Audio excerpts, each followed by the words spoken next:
The rain fell like accusatory fingers against my skin, each droplet a reminder of my failures. I huddled beneath the bus shelter's meager protection, my thin jacket soaked through within minutes of the downpour beginning. The cold had seeped into my bones, but it was nothing compared to the chill of dread spreading through my chest at the sight of the out-of-service sign flashing mockingly on the last bus of the night. "Damn it," I whispered, my voice drowned by the thunderous percussion of water against metal. I glanced at my phone. 11:47 p.m., 3% battery, and no rideshare apps I could afford. Mrs. Winters would be furious if I called again to ask her to stay longer with Emma.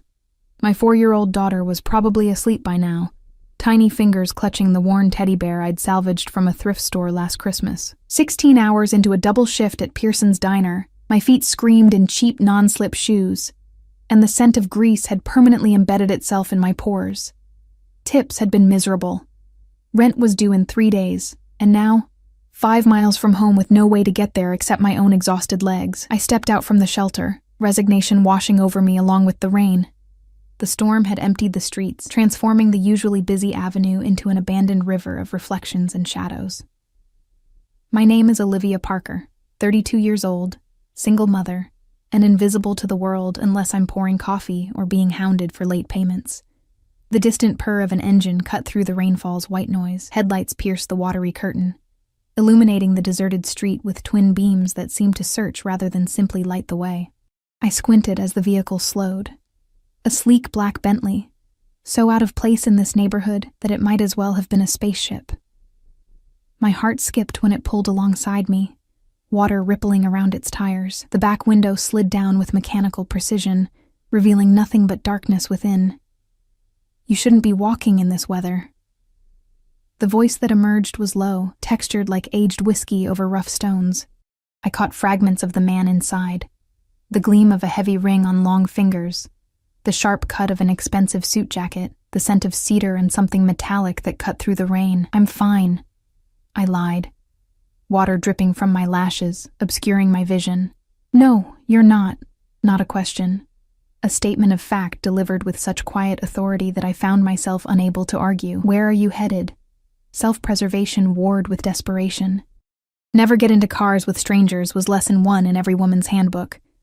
But hypothermia was becoming a real possibility, and Emma needed me alive more than she needed me prudent. "Oak Ridge Apartments," I answered, trying to sound stronger than I felt. A pause. "That's on my way." It wasn't on anyone's way. Oak Ridge was the kind of place people only went to if they lived there or were delivering something no one wanted to deliver. The door swung open, revealing leather interior the color of blood. "Get in." I hesitated, rainwater forming rivulets down my back. Through the open door, I glimpsed another man in the front passenger seat, broad-shouldered, head-shaved, posture alert despite the late hour. A driver sat behind the wheel, equally vigilant. Neither turned to look at me. "I don't need—" I began. "You have someone waiting for you?" The voice from the shadows interrupted. My silence was answer enough. "Then get in before you drown." Something in his tone, not kindness exactly, but a certainty that I would comply, pushed me forward. I slid onto the leather seat, my soaked clothes immediately creating a puddle beneath me. "I'm sorry," I stammered, mortified by the water I was dripping everywhere. "I'm making a mess of your car. It's just water." As the door closed beside me, sealing us into climate-controlled silence, I finally saw him clearly. He occupied the opposite corner of the spacious back seat, giving me room that felt both considerate and calculated. Light from passing street lamps strobed across features that seemed carved rather than formed.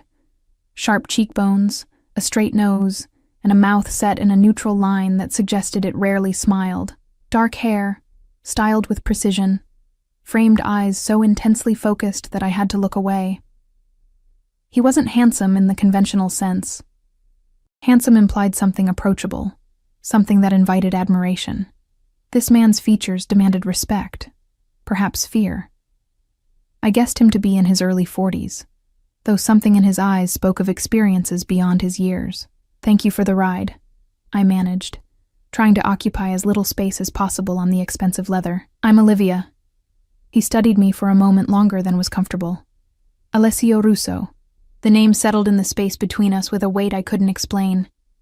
I'd never heard it before, yet something about the way he said it, the way the men in the front seat subtly straightened at the sound, told me it was a name that mattered. "Where exactly in Oak Ridge?" he asked. "Building C, but you can drop me at the entrance. I don't want to trouble you." His gaze flicked to my hands, which I realized were trembling slightly. From cold or fear, I wasn't sure anymore. "Are you ill?" The question was abrupt. "Just tired. Double shift," I explained, then immediately wondered why I was offering personal details to a stranger. He nodded once, then pressed a button. A panel slid open, revealing crystal glasses and a decanter. "Drink. It will warm you." "I don't." "It's not a request." I accepted the glass he poured, the amber liquid catching light as the car glided through the rain-slicked streets. The whiskey burned a path down my throat, spreading warmth that made me realize just how cold I'd been. "Better?" he asked, though he seemed uninterested in my answer. "Yes." "Thank you." We fell into silence. The privacy partition was up, but I could see the silhouettes of the driver and the other man through the tinted glass.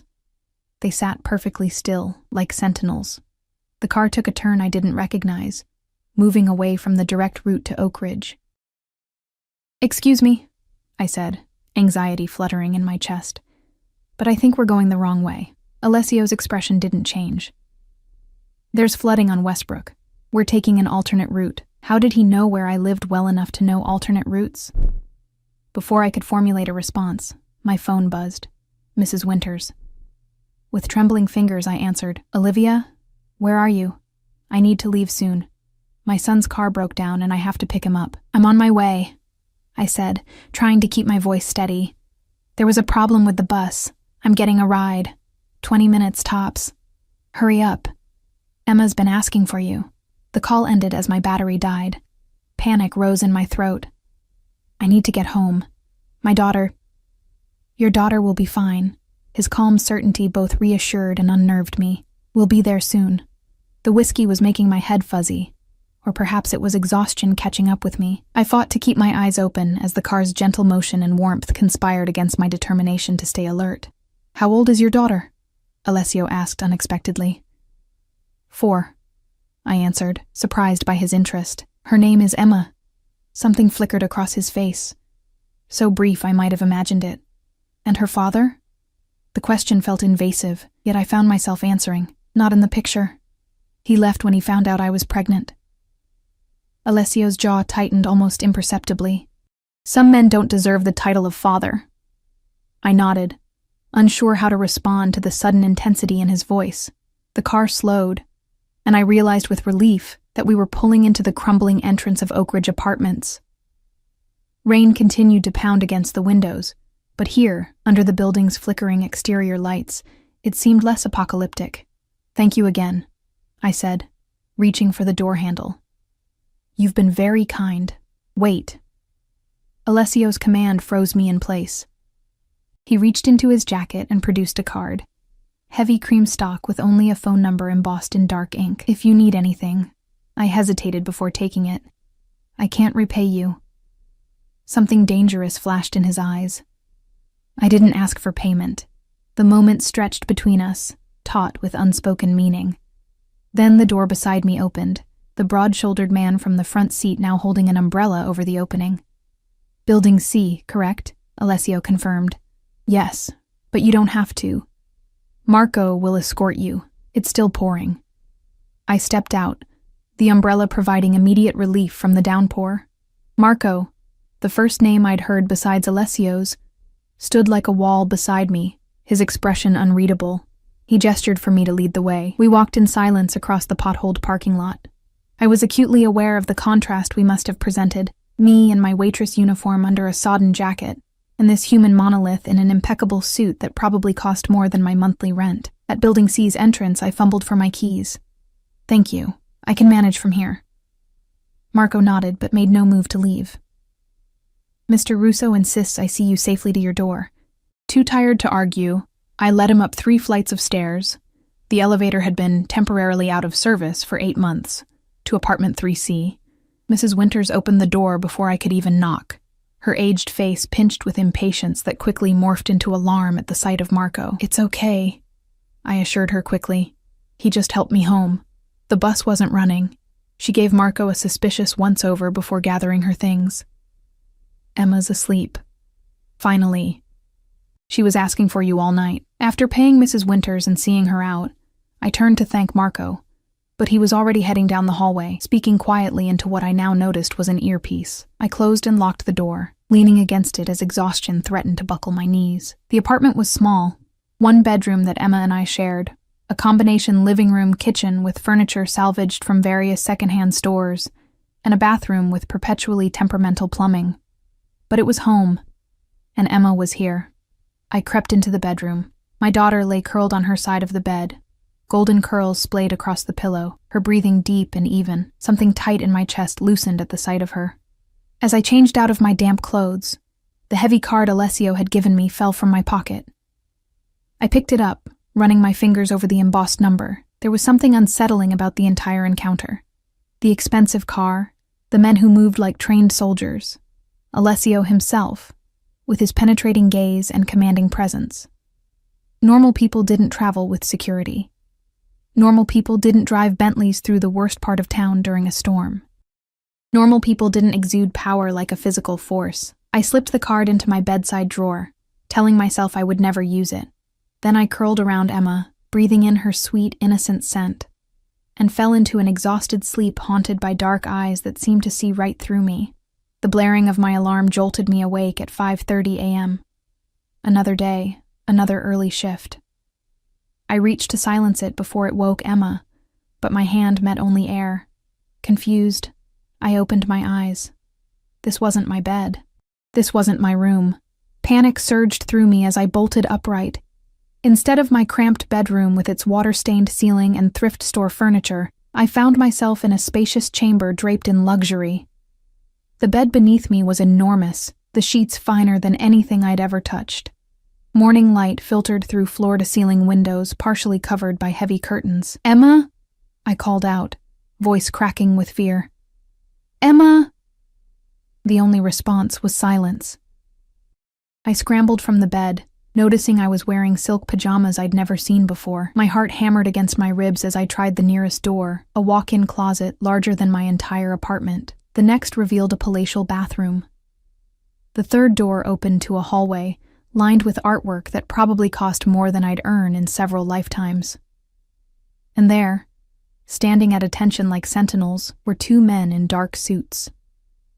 One was Marco, the mountain who had escorted me home last night. The other was unfamiliar but cut from the same intimidating cloth. "Where am I?" I demanded, fear making my voice shrill. "Where is my daughter?" Marco stepped forward, his expression professionally blank. "Ms. Parker, Mr. Russo is waiting to speak with you downstairs." "I don't care. Where is Emma? What have you done with my daughter?" "Your daughter is safe," Marco replied evenly. "She's having breakfast in the kitchen, if you'll follow me." I pushed past him, running down the hallway, my bare feet silent against the plush carpet.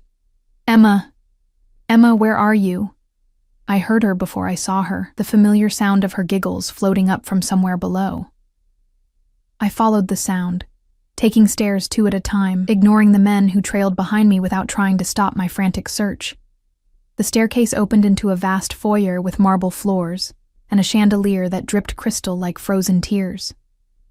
I spun around, disoriented by the opulence, until Emma's laugh guided me through an archway into a kitchen that could have housed my entire apartment. And there she was, perched on a high stool at a massive island, happily eating what appeared to be chocolate chip pancakes shaped like Mickey Mouse. Behind her stood a woman in a chef's uniform, smiling indulgently. "Mommy?" Emma exclaimed when she saw me, chocolate smeared across her cheek. "Look, Anna made me Mickey, and we have a swimming pool. A real one." Relief made my knees weak, but confusion and anger quickly rushed in to fill the void. "Emma, are you okay? Did anyone hurt you?" Her little brow furrowed in puzzlement. "No, silly. I waked up in a princess bed, and Mr. Al said we can stay for a while because our house got sick." "Mr. Al," I repeated, a chill running down my spine. "Good morning, Olivia."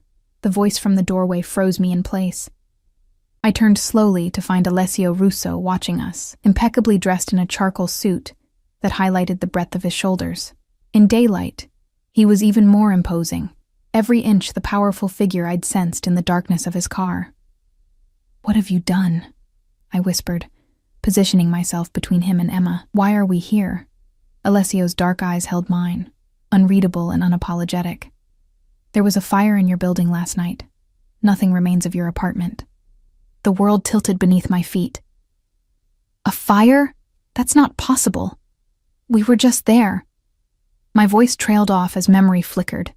The storm, the strange car, the man now standing before me with impassive eyes. "I don't believe you." Alessio nodded to someone behind me. A tablet appeared in my peripheral vision, held by one of his ever-present men. On the screen was a news article dated this morning.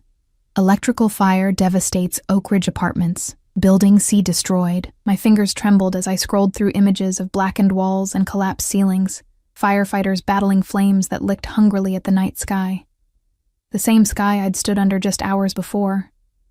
A quote from the fire chief indicated the blaze had started around 1 a.m., less than an hour after I'd arrived home. "This could be fake," I said, though my voice lacked conviction. "You could have—" "Call someone," Alessio interrupted. "Anyone from the building. Verify it yourself." And I didn't have my phone, didn't know where any of my possessions were. As if reading my thoughts, Marco stepped forward and offered me a sleek device. "Your phone was damaged," Alessio explained.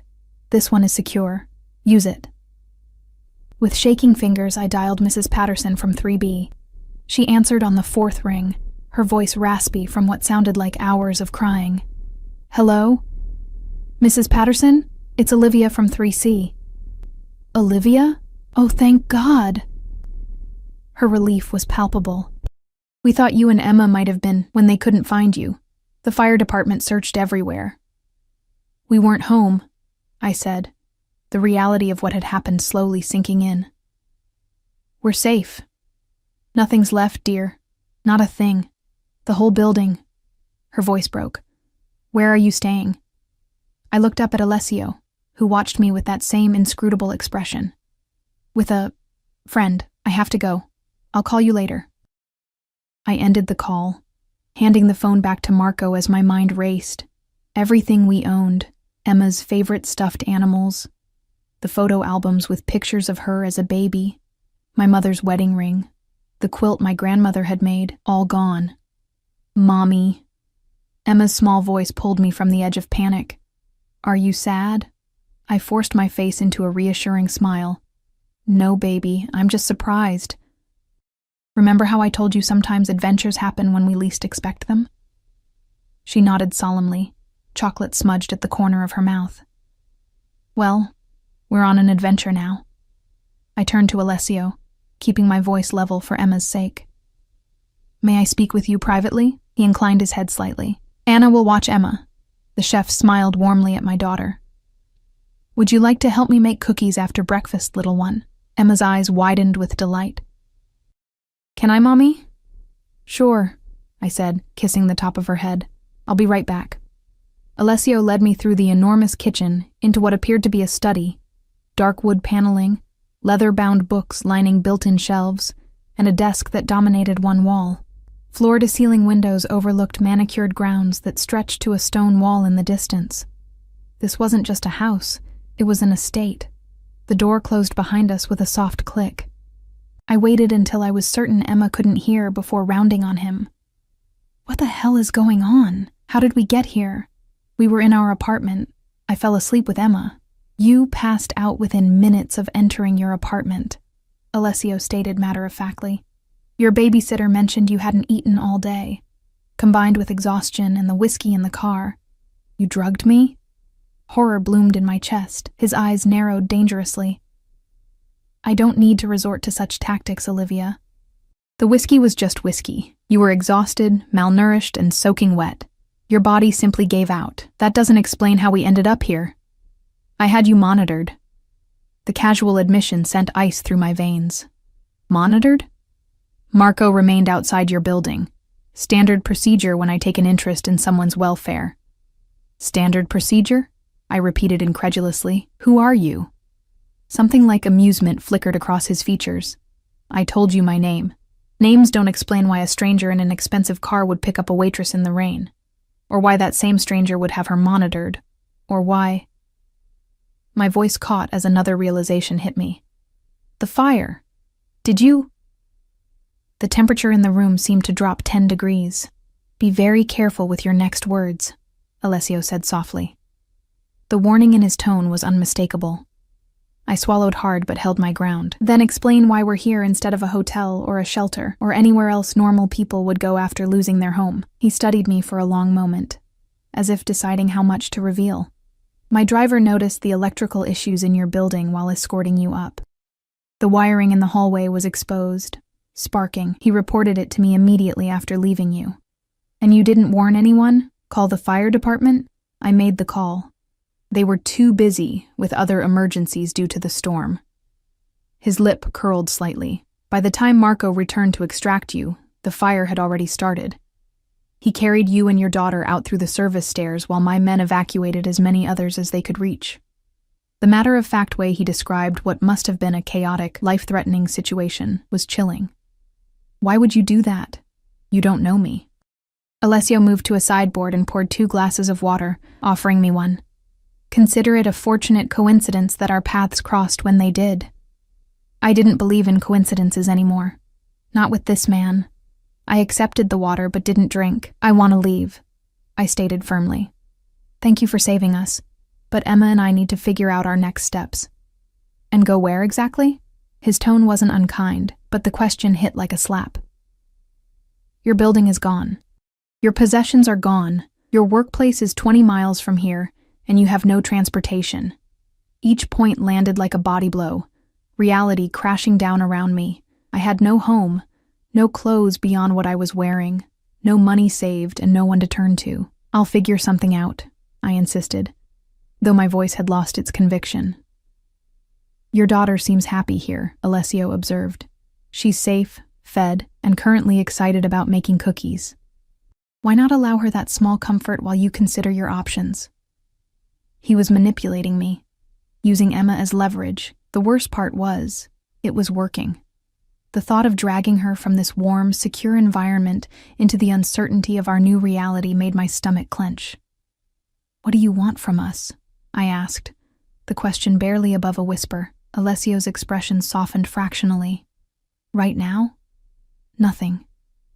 You'll stay here while you sort out your insurance claim, if you had insurance, and find new accommodations. Emma will continue to make cookies with Anna and explore the swimming pool she's so excited about. And you get what out of this arrangement? His eyes held mine, the satisfaction of knowing I prevented a child from becoming homeless. I didn't believe him. Couldn't believe that simple altruism motivated a man like Alessio Russo. Men with security details and Bentleys and estates didn't rescue waitresses out of the goodness of their hearts. I need to check on Emma, I said finally, setting down the untouched water. Alessio nodded. Of course. Anna will show you both around after breakfast. I have business to attend to, but I'll join you for dinner. It wasn't a request. Back in the kitchen, Emma was happily chatting with Anna, who seemed genuinely charmed by my daughter's endless questions. The chef looked up as I entered, her warm smile revealing laugh lines around kind eyes. Your little one has quite the appetite, she said in a lilting accent I couldn't quite place. Would you like something to eat as well? My stomach growled in response. I hadn't eaten since a hurried sandwich during my break yesterday. That would be nice. Thank you. As I sat beside Emma, accepting a plate of eggs and toast that smelled divine, I tried to process everything that had happened. My apartment was gone. My few possessions had been reduced to ash. And somehow, through a series of events I still couldn't fully comprehend, my daughter and I had ended up in the mansion of a man who was either our savior or something far more dangerous. Look, Mommy. Emma held up a napkin where she'd drawn what appeared to be a house with several stick figures. That's our new house. And that's you, and me, and Anna, and Mr. Al, and the big man who carried me when I was sleeping. I froze with fork halfway to my mouth. The big man carried you? Emma nodded enthusiastically. When we were leaving. You were sleeping too, and he carried you like a princess. And then we came in a big car to the castle. I set down my fork, appetite vanishing. The image of Marco, or whoever it had been, carrying my unconscious daughter through a burning building while I was equally helpless, sent a wave of nausea through me. We had been completely at their mercy. We still were. After breakfast, Anna gave us a tour of the main floor of what I now understood was Alessio's primary residence. The kitchen opened onto a formal dining room that could seat 20, which in turn connected to a great room with soaring ceilings and a wall of windows overlooking sculpted gardens. A media room housed a screen larger than my former living room wall, and multiple sitting areas offered different views of the grounds. The pool is through here, Anna explained, leading us through French doors onto a covered patio. Emma gasped with delight at the sight of the shimmering blue water, steam rising gently from its surface into the cool morning air. Is it warm? Heated year-round, Anna confirmed. But you'll need swimsuits before you can go in. Which reminds me, Mr. Russo asked me to show you the dressing rooms after the tour. Dressing rooms? I echoed. Anna nodded. He had some things brought in for you both this morning. Some things turned out to be an entire wardrobe for each of us. The dressing room adjacent to the bedroom where I'd awakened contained rack after rack of clothing in precisely my size. Everything from casual wear to evening gowns, with shoes, handbags, and even lingerie to match each outfit. A similar setup filled a smaller room connected to what had apparently been designated as Emma's bedroom, complete with the princess bed she'd mentioned, a canopied confection that would have made Disney royalty jealous. This is excessive, I murmured, running my fingers over the sleeve of a cashmere sweater that probably cost more than I made in a week. Mr. Russo is thorough, Anna said diplomatically. He wanted to ensure you had everything you might need. How did he know our sizes? I asked, though I was afraid I already knew the answer. Anna's smile never wavered. I believe Marco took note of your apartment's contents before the fire. They had been through our things, catalogued our lives before they burned to the ground. The violation sent a chill down my spine, even as a tiny voice in my head whispered that at least we had clothes to wear. I'll leave you to change, Anna said. Emma mentioned wanting to try the pool, so I've laid out swimsuits for you both. Towels are in the cabana. I'll be in the kitchen preparing lunch if you need anything. Left alone, I sank onto a velvet ottoman, trying to make sense of my new reality.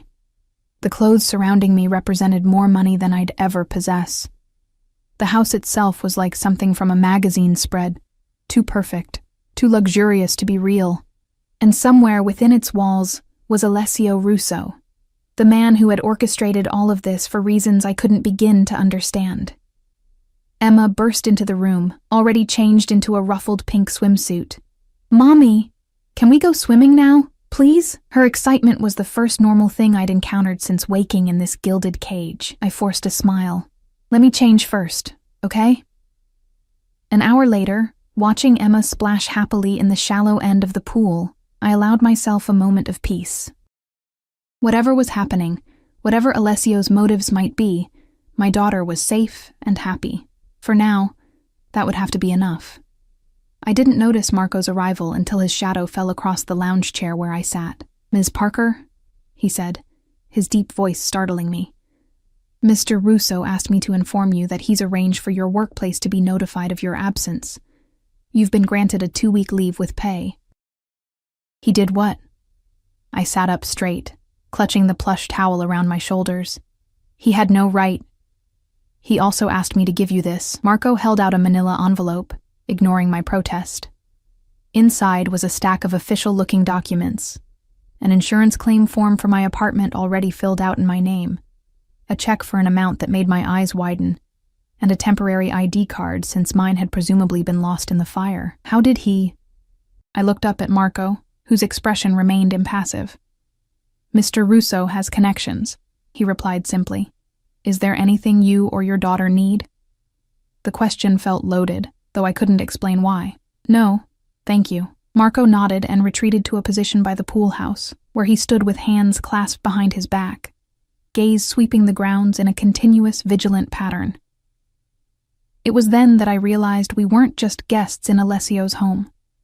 We were being watched, protected, or perhaps more accurately, guarded. The question was, Were we being guarded from outside threats? Or was Alessio ensuring we couldn't leave?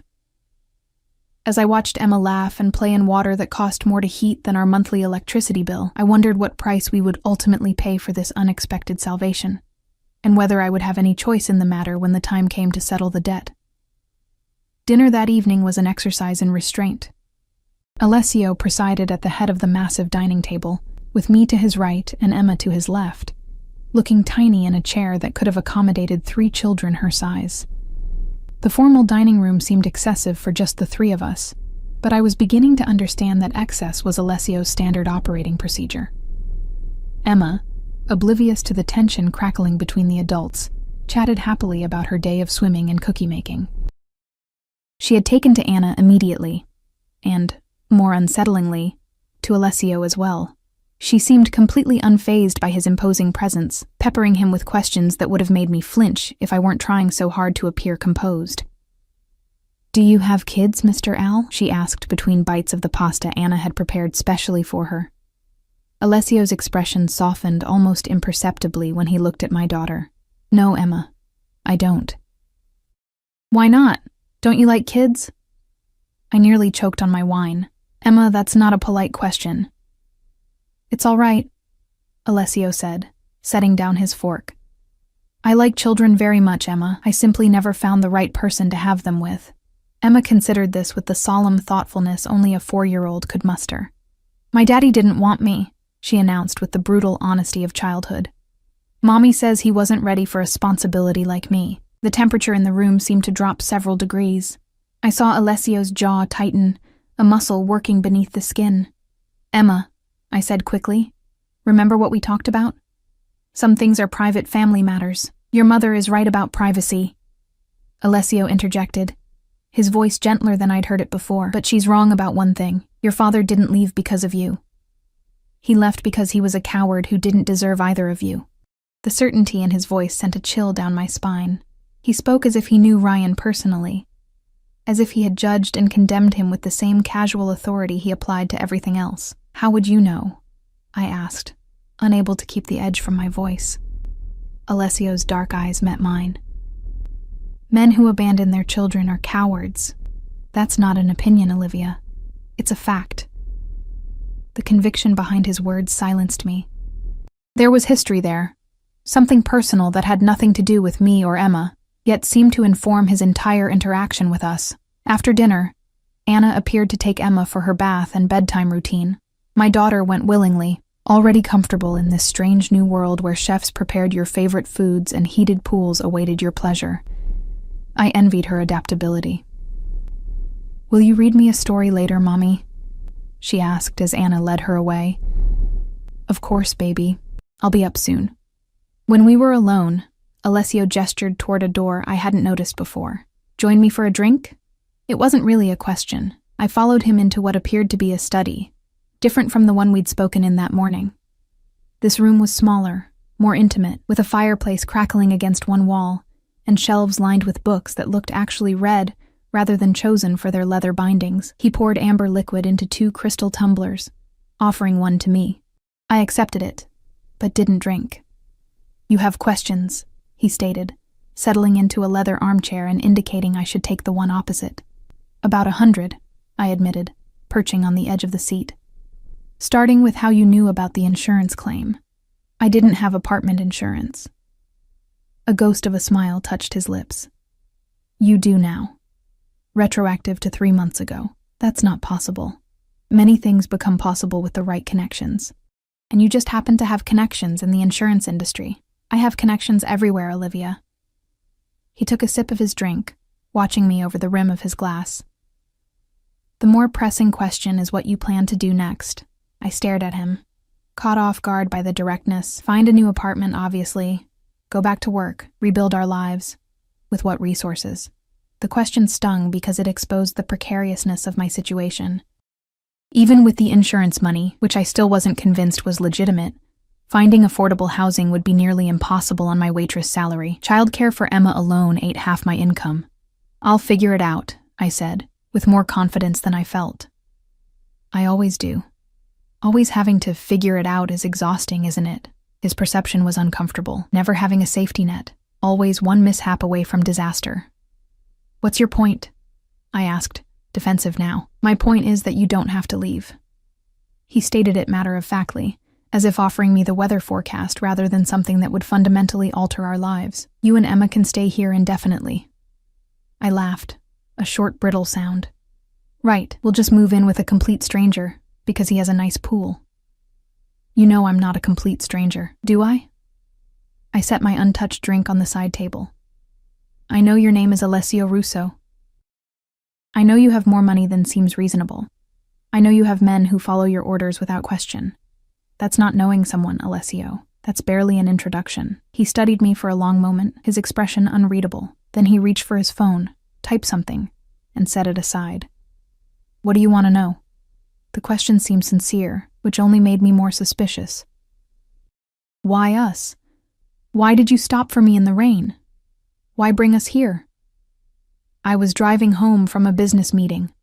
I saw you walking in a dangerous neighborhood during a storm. Basic human decency. Most people's basic human decency doesn't extend to creating fake insurance policies or buying entire wardrobes for strangers. He conceded the point with a slight inclination of his head. I have the means to help in ways others don't. Why wouldn't I use them? Because people don't do things without expecting something in return. Something darkened in his eyes. What do you think I expect in return, Olivia? The question hung between us, heavy with implication. I felt heat rise to my cheeks but forced myself to hold his gaze. I don't know. That's what frightens me. A knock at the door interrupted us. Marco entered, his expression as impassive as ever. Everything is arranged, sir, Alessio nodded. Thank you, Marco. When we were alone again, I raised an eyebrow. What's arranged? Information. You said you don't know me. He picked up his phone, swiping through something before handing it to me. Now you can. On the screen was what appeared to be a dossier, a comprehensive background on Alessio Russo. Business holdings, philanthropic endeavors, properties, even press clippings. It was surreal, like being handed someone's autobiography in bullet points. You just happen to have this ready? I asked skeptically. I had it prepared while we were talking. As I said, I have resources. I scrolled through the document, trying to make sense of the man before me. According to this carefully curated information, Alessio was 41, had never married, and controlled a vast business empire spanning real estate, shipping, and finance. He served on charitable boards, funded scholarships, and maintained residences in 3 countries. It was impressively comprehensive. It was also, I was certain, heavily redacted. This tells me what you do, I said, handing back the phone. Not who you are. The two are often inseparable. Not in my experience. He smiled then, a real smile that transformed his severe features into something almost approachable. You're not easily impressed, are you, Olivia? I'm a single mother who works 60-hour weeks to keep a roof over her daughter's head. I don't have time to be impressed, and yet you've managed to raise a remarkable child. Emma is intelligent, curious, and surprisingly well-adjusted for someone whose life has had so much instability. The genuine admiration in his voice caught me off guard. She's everything to me. I can see that. He leaned forward, his expression intent. Which is why my offer stands. Stay here, where she's safe and happy. Where you both can have stability and security. Why? The question came out as barely a whisper. Because I can provide it. He said it simply, as if it were the most natural thing in the world. Because she deserves it. Because you deserve it. You don't know what I deserve. You don't know me. I know more than you think. The statement sent a chill through me. Before I could respond, my attention was caught by a silver-framed photograph on the desk behind him, one I hadn't noticed before. It showed a much younger Alessio, with his arm around a woman who could have been my sister. Our resemblance was so striking. Same honey-blonde hair, same delicate features, same green eyes that now stared back at me from a face frozen in time. My breath caught. Who is that? Alessio followed my gaze, his expression shuddering. My sister, Sophia. She looks like you. Yes. He stood abruptly, moving to the liquor cabinet to refill his glass. She died 15 years ago. The pieces began to click into place with sickening clarity. That's why you stopped for me. I reminded you of her. He didn't deny it. The resemblance was startling. Is that what this is? Some twisted way to bring her back? Anger flared, hot and sudden. I'm not your sister, Alessio. Emma and I aren't replacements for whatever family you've lost. I never said you were. His voice had gone cold, the brief glimpse of vulnerability vanishing behind the impassive mask I was beginning to recognize as his default. The resemblance caught my attention. Your situation compelled my assistance. The two are separate matters. I wasn't convinced. I should check on Emma. Of course. He stepped aside, clearing my path to the door. We'll continue this conversation tomorrow. It wasn't a request. Upstairs, I found Emma already tucked into her princess bed, eyes heavy with sleep, but fighting to stay awake until I arrived. I read her the promised story, a beautifully illustrated book from the shelves in her new room, and kissed her forehead as she drifted off. I like it here, Mommy, she murmured, already half asleep. Can we stay forever? I didn't answer, my throat tight with emotions I couldn't name. Instead, I stroked her hair until her breathing deepened into sleep, then slipped from the room. In the hallway, I nearly collided with a woman I hadn't seen before. Middle-aged, with sharp eyes, and an efficiently neat appearance. She carried a stack of fresh towels. Sorry, I apologized automatically. I didn't see you. No problem, Ms. Parker. She smiled professionally. I'm Clara, the head housekeeper. Is there anything you need for your room? No, thank you. Everything's fine. I hesitated. Clara, how long have you worked for Mr. Russo? Something guarded flickered across her features. Nearly 20 years, ma'am. So you knew his sister? Sophia? The towels clutched in her arms seemed to tighten fractionally. I did. What happened to her? Clara glanced down the hallway, though we were alone. It's not my place to discuss family matters, Ms. Parker. Please, I pressed. I need to understand why we're here. She sighed, her professional demeanor cracking slightly. She was murdered. Her husband killed her when she tried to leave him. Her voice dropped to barely above a whisper. She had a daughter. Not much older than your Emma. She died too. Horror washed through me. I'm sorry. I didn't know. Mr. Russo doesn't speak of it. It nearly destroyed him. She squared her shoulders, professionalism slipping back into place. If there's nothing else you need? I shook my head, and she continued down the hallway, leaving me with a sickening knot in my stomach. The resemblance to Sophia, Emma's age. It couldn't be coincidence. Alessio saw in us some echo of his lost family, and the realization made me deeply uneasy. I returned to my room, locking the door before realizing how futile the gesture was. This was Alessio's house. A locked door wouldn't keep him out if he decided to enter. Sleep eluded me as I stared at the ornate ceiling, my mind racing. I needed to leave, to get Emma away from this place, and the man whose interest in us stemmed from tragedy and loss. But where would we go? How would I protect her from the harsh realities waiting beyond these walls? Morning came too quickly, pale light filtering through curtains I'd forgotten to close. I showered in the marble bathroom, trying not to become accustomed to the luxury that surrounded me. Choosing the simplest outfit I could find from the extensive wardrobe, jeans and a sweater that probably cost more than my weekly salary, I went to check on Emma. Her room was empty, the bed neatly made. Panic fluttered in my chest until I heard her laugh echoing from somewhere downstairs. I followed the sound to the kitchen, where I found her perched on a stool, helping Anna make pancakes. "Mommy," she called when she saw me. "I'm cooking." "I see that." I smiled, kissing the top of her head. "Good morning, Anna." The chef returned my greeting warmly. Emma has been telling me all about the zoo animals she wants to see. Apparently Mr. Russo promised to take her today. My smile froze. Did he?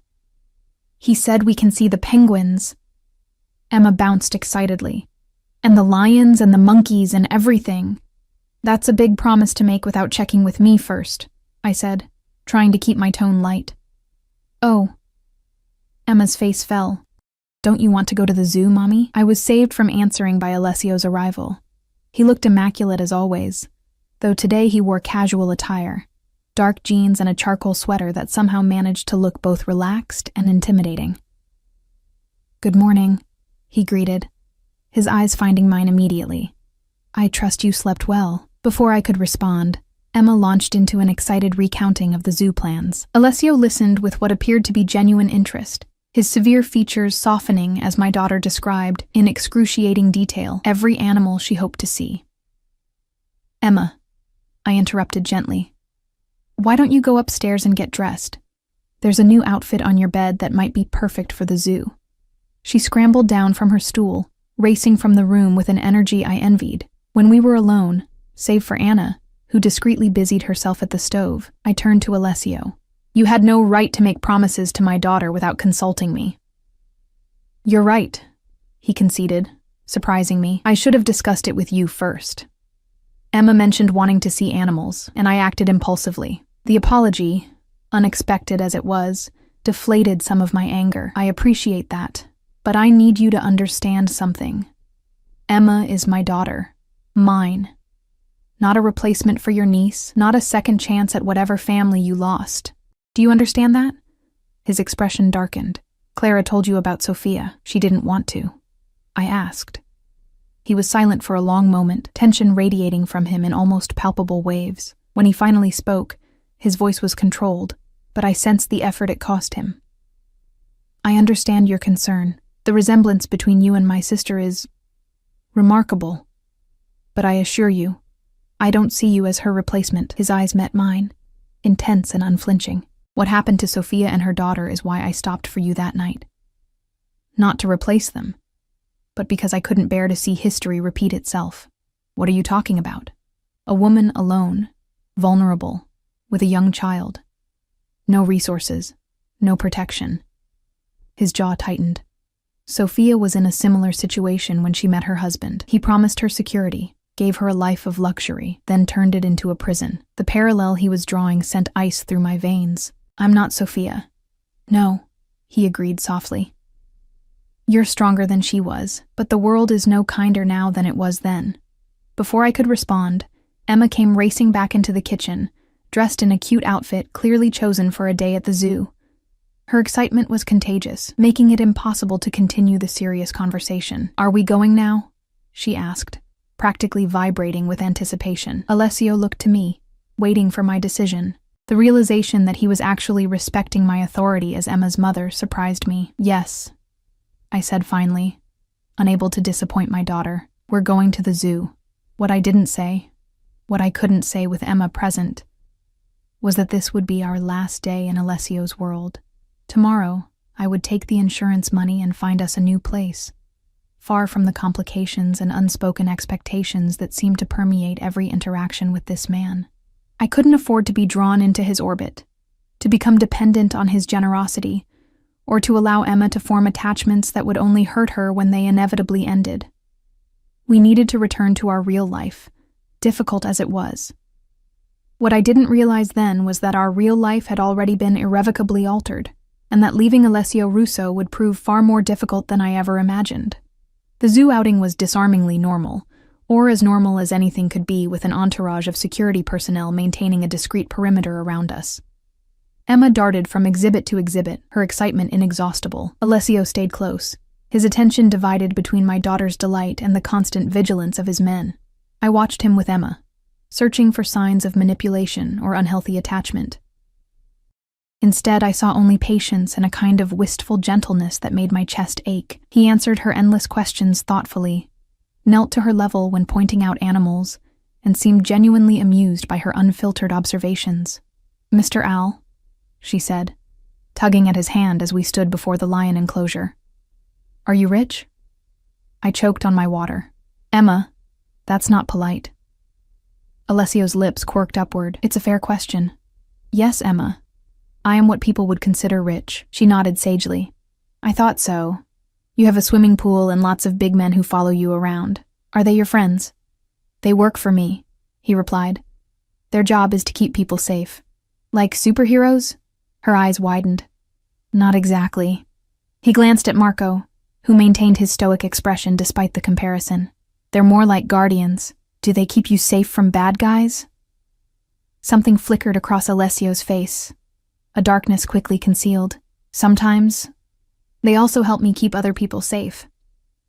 Like me and Mommy? Exactly like you and your mommy. She considered this, her small brow furrowed in concentration. Are there bad guys after us, Emma? I interrupted firmly. That's enough questions. Let's go see the penguins you were so excited about. As she skipped ahead, Alessio fell into step beside me. She's remarkably perceptive. She's 4, I said dryly. They all ask uncomfortable questions at inappropriate moments. You've done well with her, he observed. Despite the difficulties, I bristled at what felt like condescension. I don't need your approval of my parenting. It wasn't condescension, Olivia. It was admiration. His voice had softened. My sister wasn't as strong as you. She let her husband isolate her, control her.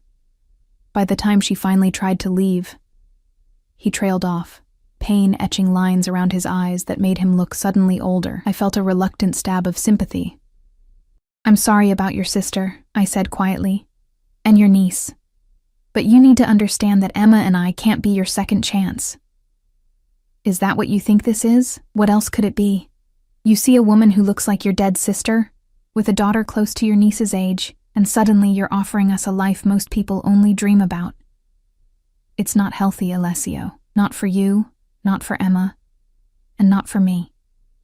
He was quiet for several steps, his face unreadable. When he finally spoke, his voice was low and intense. 3 years ago, I found the man who killed my sister and her daughter. The abrupt change of subject startled me. What? He fled to South America after the murders, changed his name, built a new life. It took me 12 years to track him down. His eyes, when they met mine, were cold as winter. Do you know what I did when I found him? A chill ran down my spine. I don't think I want to know. I had him brought back to the States. Delivered him to the authorities with enough evidence to ensure he'd never see daylight again. His jaw tightened. It would have been easier to kill him, more satisfying perhaps, but Sophia deserved justice, not vengeance. I studied his profile, trying to reconcile this revelation with the man beside me. Why are you telling me this? Because you need to understand who I am. He stopped walking, turning to face me directly. I'm not looking for replacements, Olivia. I'm trying to prevent history from repeating itself. By what? Keeping us in a gilded cage? Controlling our lives? By offering protection, resources, options. His intensity was almost physical. The world is full of predators. I've spent my life learning to recognize them, to fight them on their own terms. What I'm offering you and Emma isn't imprisonment. It's freedom from vulnerability. Freedom doesn't come with conditions, Alessio. Everything comes with conditions. The difference is whether they're spoken or unspoken. He gestured ahead where Emma was pressing her face against the glass of the penguin habitat, her breath fogging the surface. Right now, your condition is that you must work yourself to exhaustion to provide the bare minimum for your daughter. You have no safety net, no backup plan, no protection. His words struck too close to the truth. We were managing. Were you? Or were you one missed paycheck away from disaster? I had no answer that wasn't a lie. I'm not asking you to be anything other than who you are, he continued. I'm simply offering you the chance to be that person without the constant weight of survival pressing down on you. Before I could respond, Emma came running back, her face alight with excitement. Mommy, the penguins are swimming. Come see. The moment broke, and I let Emma pull me toward the exhibit, grateful for the interruption. Alessio's words had found their target with unerring precision, exposing the precariousness of our existence and the constant fear I lived with. But was accepting his help any less dangerous? We returned to the mansion late in the afternoon, Emma drowsy after the excitement of the day. I carried her upstairs for a nap, grateful for the excuse to retreat from Alessio's unsettling presence. As I tucked the blanket around my sleeping daughter, I made my decision. We would leave tomorrow. I would use the insurance money to find us a small apartment, enroll Emma in a decent preschool, and return to the life we knew. Difficult as it was ours. I had just stepped into the hallway when Marco appeared, his expression as impassive as ever. Ms. Parker, Mr. Russo would like to see you in his study. It wasn't a request, I followed him downstairs, steeling myself for another conversation laden with unspoken implications and offers too tempting to be safe. The study door was closed. Marco knocked once, then stepped aside to let me enter. Alessio sat behind his desk, his attention focused on a document before him. He looked up as I entered, his expression giving nothing away. "Come in, Olivia. Please sit down." I perched on the edge of a chair, my back straight, defenses raised. "Emma's asleep. The zoo exhausted her." He nodded. "She seemed to enjoy herself." "She did. Thank you for that." I took a deep breath. "Alessio, I've made a decision. Emma and I will be leaving tomorrow." If he was surprised, he didn't show it. "May I ask where you'll go? I'll use the insurance money to find an apartment. It should be enough for a security deposit and a few months' rent until I can get back on my feet. And childcare, transportation, the 1,000 unexpected expenses that come with rebuilding a life from scratch." His rational assessment of the challenges ahead only strengthened my resolve. "We'll manage. We always do." "You don't have to." "Yes, I do." I met his gaze directly. "I appreciate everything you've done for us, truly, but I can't live in your world, Alessio. I can't accept what you're offering without losing something essential of myself. What if I told you that leaving could put you and Emma in danger?" The abrupt shift sent ice through my veins. "What kind of danger?" Alessio stood, moving to a window that overlooked the manicured grounds. "The night of the fire wasn't an accident, Olivia." "What are you talking about?" "The fire chief said it was electrical. The fire was deliberately set." He turned to face me, his expression grave. "My men found evidence of accelerant in the maintenance room adjacent to your apartment. That's not possible." But even as I protested, doubt crept in. The timing had always seemed too convenient, too coincidental. "Why would anyone target our building? Not the building. You." The room seemed to tilt beneath me. "Me? That's ridiculous. I'm nobody. I'm a waitress with barely enough money to make rent. Why would anyone want to?" "Ryan Collins." The name hit me like a physical blow. "Emma's father? That's impossible. He walked away 4 years ago. He's never even seen her." "He's seen her."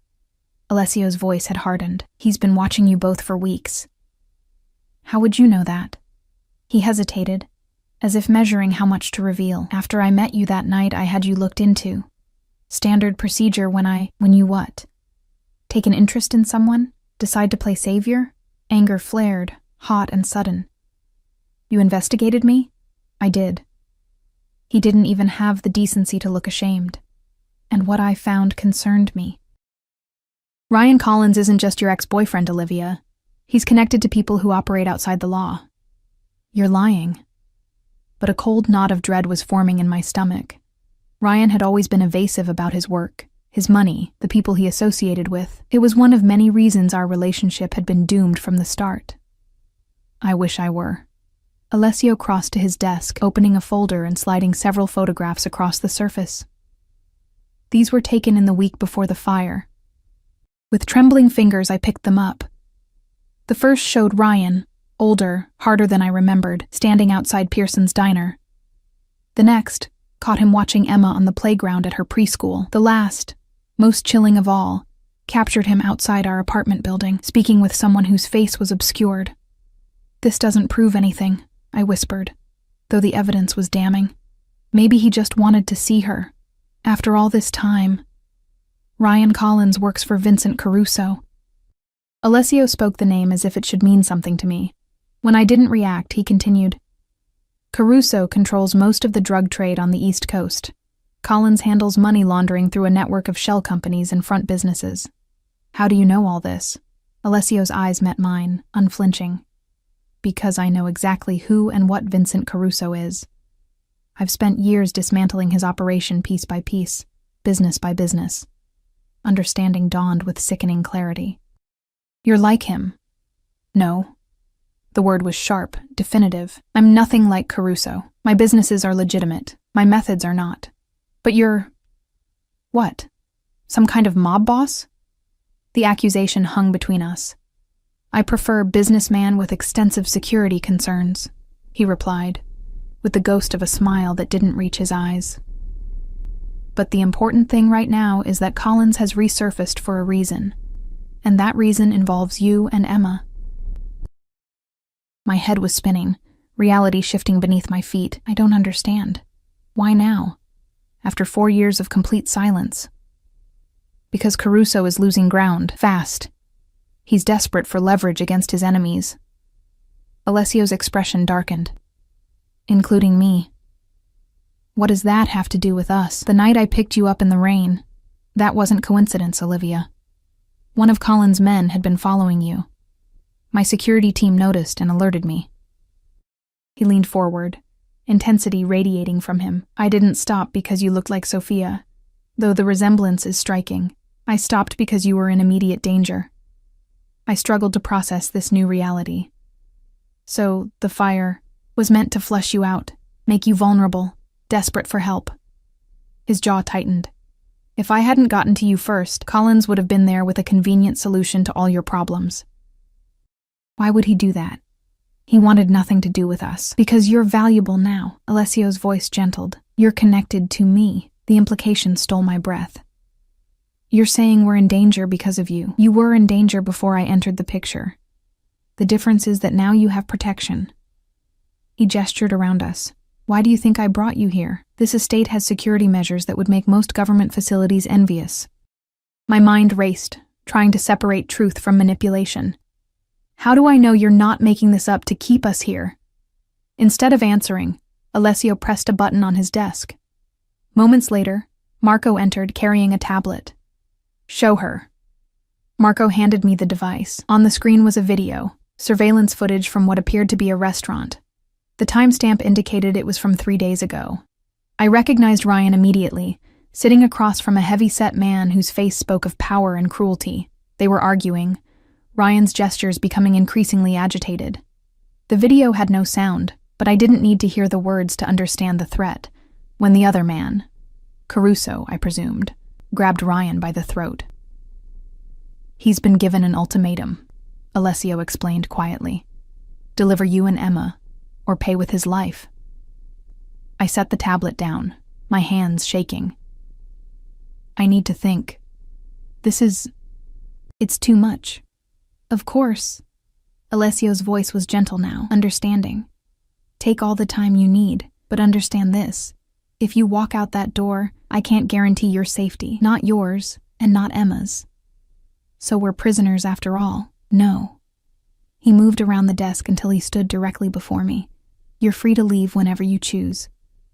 I'm simply asking you to make that choice with full awareness of the consequences. I stood, needing distance from his overwhelming presence. I need to check on Emma. He stepped aside, clearing my path to the door. She's safe here, Olivia. You both are. I fled the study, mind reeling.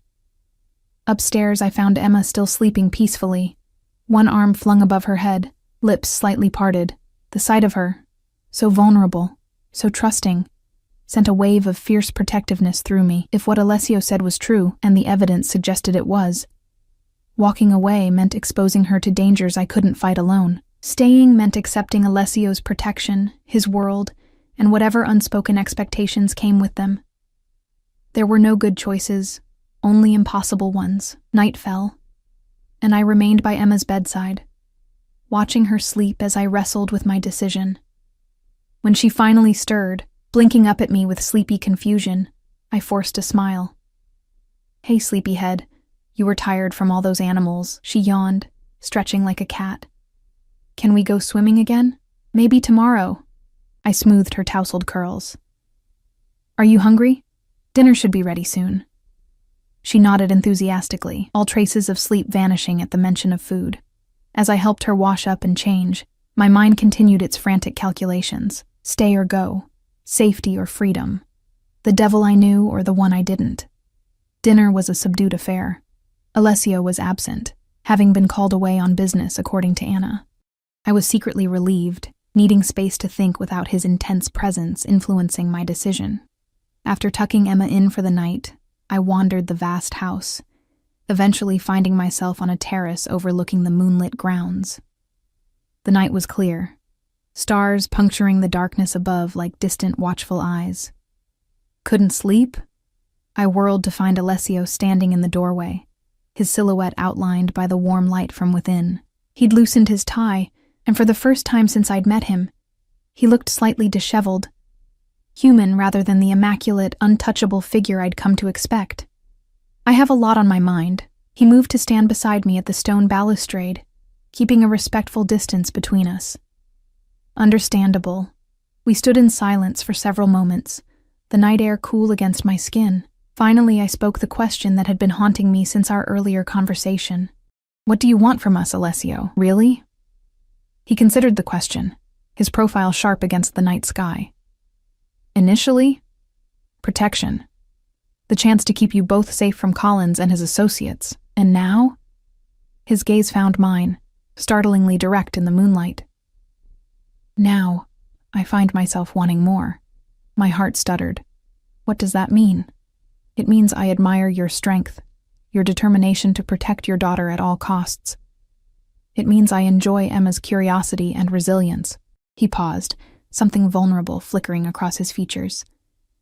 "It means I'm drawn to you in ways I didn't anticipate."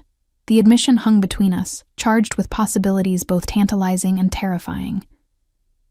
"I can't be what you want me to be. I'm not asking you to be anything other than who you are. Aren't you?" I challenged softly. "The clothes, the luxury, this entire lifestyle. It's a gilded cage, Alessio. One I don't fit into." "Then shape it to fit you." He turned to face me fully now. "I'm not offering charity, Olivia. I'm offering partnership." "Partnership?" I repeated skeptically. "We're from different worlds. Worlds can collide." He stepped closer, his presence enveloping me like a physical force. "Stay. Not because you're afraid to leave, but because you choose to see what might be possible between us." I should have stepped back, should have maintained the distance that kept me safe, independent. Instead, I found myself swaying toward him, drawn by something I couldn't name. "And Emma?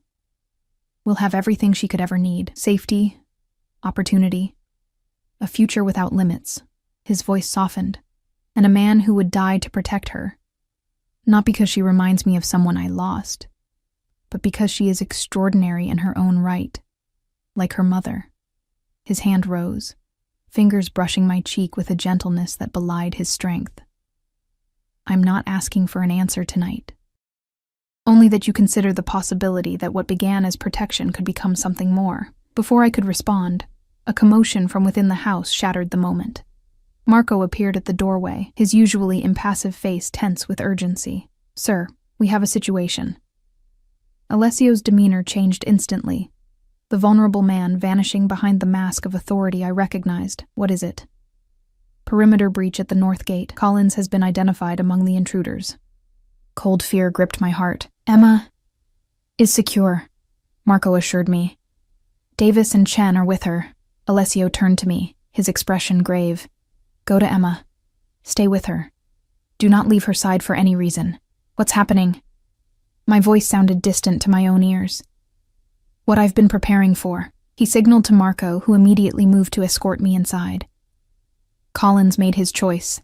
Now I'll make mine."